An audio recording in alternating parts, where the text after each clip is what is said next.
नवरा जर चांगला असेल तर त्याची प्रत्येक गोष्ट ऐका, आणि आपला नवरा आपलं ऐकून घेतो म्हणून त्याला कधीच काही वाईट बोलून त्याचं मन दुखू नका. बऱ्याच ठिकाणी मी पाहिले, मी नेहमी पुरुषांना सांगते तुम्ही पत्न्यांसोबत असं वागा, पत्न्यांसोबत चांगलं वागा, असं करा.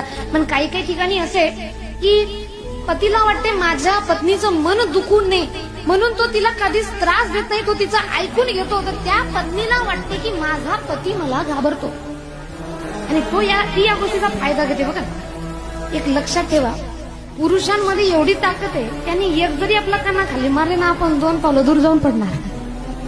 एवढी ताकदवाला व्यक्ती आपल्याला न मारता आपल्या एका शब्दाला, आपल्या नजरेला, आपल्या एका अश्रूला घाबरत असेल तर विचार करा तो पुरुष आपल्यावर किती प्रेम करत असेल. मला कुणाच्या बापाला घाबरत नाहीत ते, पण त्याच्या पत्नीला, त्याच्या मुलाबाळाला काही दुःख झालं